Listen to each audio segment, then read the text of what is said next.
కలియుగ దైవం శ్రీ వెంకటేశ్వర స్వామివారిని అయితే మనం చూస్తున్నాం. జీవితంలో ఒక్కసారైనా శ్రీ కురుమూర్తి స్వామివారిని దర్శనం చేసుకోవాల్సిన అవసరం ఎంతైనా ఉంది. ఖచ్చితంగా ప్రతి ఒక్కరూ దర్శనం చేసుకోండి. కుదిరితే ఖచ్చితంగా ఈ ఆలయాన్ని దర్శనం చేసుకొని స్వామివారి యొక్క కృపకు పాత్రలు కాగలరని మనస్ఫూర్తిగా కోరుకుంటున్నాను. ఓం వెంకటేశాయ నమః. చూడండి, కూరమీసాలతో వెలిసినటువంటి శ్రీ వెంకటేశ్వర స్వామివారిని మనం చూస్తున్నాం. తప్పకుండా ప్రతి ఒక్కరు దర్శనం చేసుకోండి. కురుమూర్తి స్వామి దేవస్థానం మొదలు స్వామివారి కాంచన గుహలో వెలిసిన తర్వాత ఇక్కడ ముఖ్యర వంశ రాజవంశీయులు శ్రీ రాజా సోమగోపాల్ వారి యొక్క గుడి నిర్మాణము చేపట్టడం జరిగింది. అదే మెట్ల మార్గం కానీ ఇక్కడ ఆ సంస్థానాధీశులు మొదలు ఈ యొక్క గుడి స్థాపన చేశారు. అదేవిధంగా స్వామివారికి అలంకరించే వస్తువులు కూడా ఆ రాజవంశీయులు ఇచ్చినవే. అవే మనం ఈరోజు అలంకారోత్సవంగా చెప్పుకుంటున్నాం అన్నమాట. అయితే స్వామివారు చరిత్రకు వస్తే ఆకాశరాజు కూతురు పద్మావతి శ్రీనివాస స్వామి వివాహమాడ ఊరి ఆ స్వామివారి దగ్గర లక్ష్మి లేనందున ఆ యొక్క స్వామి కుబేరుని దగ్గర అప్పు తీసుకుంటాడు.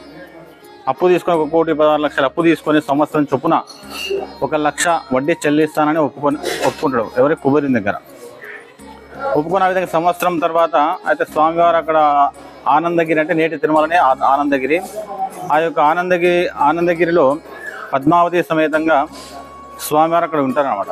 ఆ విధంగా సంవత్సరం గడిచిన తర్వాత కుబేరుడు స్వామివారి దగ్గరకు వడ్డీ కొరకు వెళ్తాడు. అక్కడికి పోయిన తర్వాత ఆ కుబేరుడు స్వామివారి యొక్క ముఖద్వారం అక్కడ కూర్చొని స్వామి కొరకు ఎదురు చూస్తాడు. ఆ యొక్క వడ్డీ చెల్లించడం వరకు అడగడానికి ఎదురు చూస్తాడు అనమాట. అట్లా స్వామి రాకపోయేసరికి అట్లా రాత్రి 12-1 సమయం కావస్తుంది. ఆ సమయంలో కుబేరుడు నిద్రావస్థలోకి వెళ్ళిపోతాడు. నిద్రావస్థలోకి వెళ్ళిపోయిన తర్వాత స్వామి పద్మావతి సమేతంగా ఆయన యొక్క ప్రతిమను అక్కడ ఉంచి ఆనందగిరి నుంచి పద్మావతి సమేతంగా ఉత్తరాభిముఖంగా ప్రయాణం కొనసాగిస్తున్నమాట. ఆ యొక్క రాత్రి సమయంలో కొనసాగించిన తర్వాత అప్పుడు ఆ రాత్రి సమయంలో వెళ్ళేటప్పుడు బ్రహ్మరుద్రేంద్రుడు స్వామివారి ఇంత రాత్రి సమయంలో వెళుతున్నారనే ఉద్దేశంతో ఆ యొక్క ఉల్కలు అంటే ఆ ఉల్కల ప్రయోజనంలో వెలుతురు వస్తుందన్నమాట. ఆ యొక్క చీకట్లో వెలుతురు ఆ యొక్క శబ్దాలు చేస్తుంటే జంతువులు ఏమైనా రాకుండా ఆ యొక్క వెలుతురు స్వామివారికి దారి కొరకై ఆ బ్రహ్మరుద్రేంద్రుడు ఆ విధంగా చేయిస్తారు. ఆ వెలుతురులో స్వామివారు ఉత్తరాభిముఖంగా ప్రయాణం కొనసాగించిన తర్వాత కృష్ణానది తీరంలో చేరుకొని అక్కడ కాలకృత్యం తీర్చుకొని అక్కడ నుంచి అదే ఉత్తర సైడే ఆ యొక్క నేటి తిరుమలలో వెలిసిన ఆనందగిరి పర్వతాలు కురుమతలు కూడా కొన్ని ఇక్కడ పడ్డాయన్నమాట. అదొక చరిత్ర ఉంది.